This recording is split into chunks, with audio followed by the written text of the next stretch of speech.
Hey everybody! This is Perky Extra and Perkylicious! Magandang gabi. Ayan, finally, nandito tayo sa Eiffel Tower. At eto na nga, before I turn 13, ako nakarating po tayo dito sa Paris, France. Kaya naman sobrang happy ko and sobrang thankful pa sa lahat ng mga tumulong sa akin na makarating dito. But not really for good, it's for vacation and a special event, no, na pupuntahan natin. So I'm so happy to share with you guys my Paris experience. Narito panoorin yung lahat.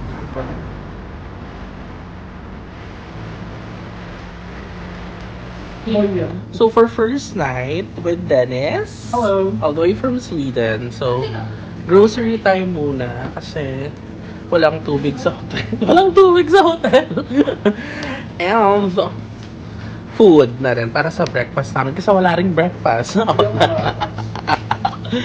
Ayan.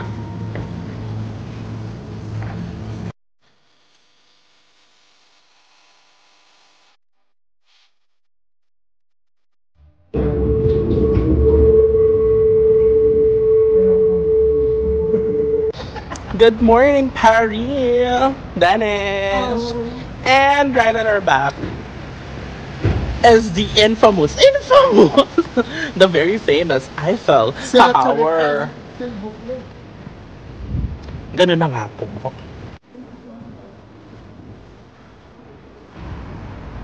Hey guys, so breakfast time. I have chicken. Chicken ano to? Ciabatta. Ciabatta. And coffee. Siyempre. So dito na lang kami nagkumain. So likodan namin ay Eiffel dahil pilingera kami. Para ano, breakfast at Eiffel Tower. Gusto niyo ba yun?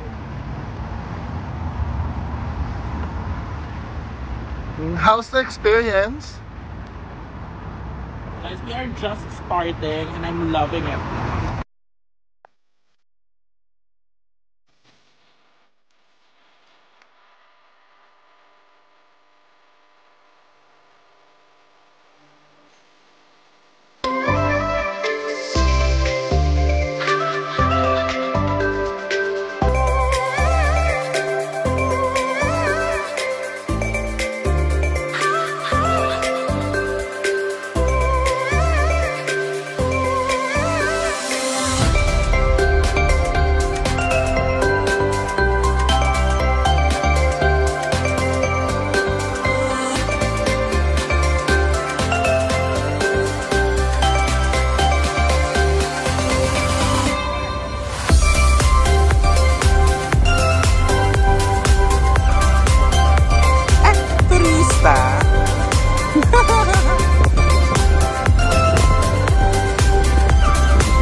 Siyempre, hindi matatapos sa aming Paris escapade without the macaroons.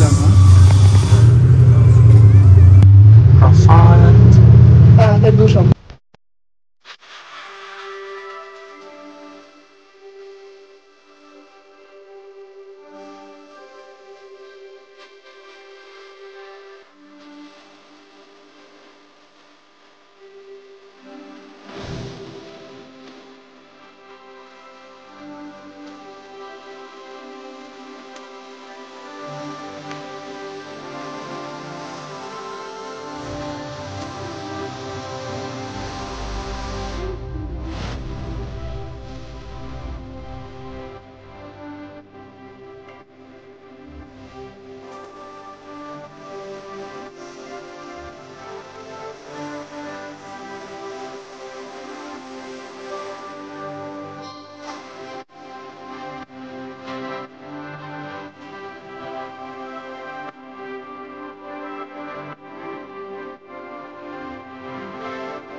So, we are here at Musée de Louvre. Musée de Louvre.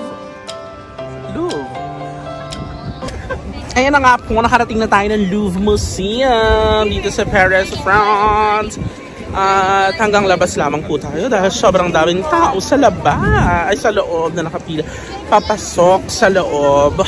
Tama ho ba, Miss Danet? Tama. Ayan. Tour guide ko po siya.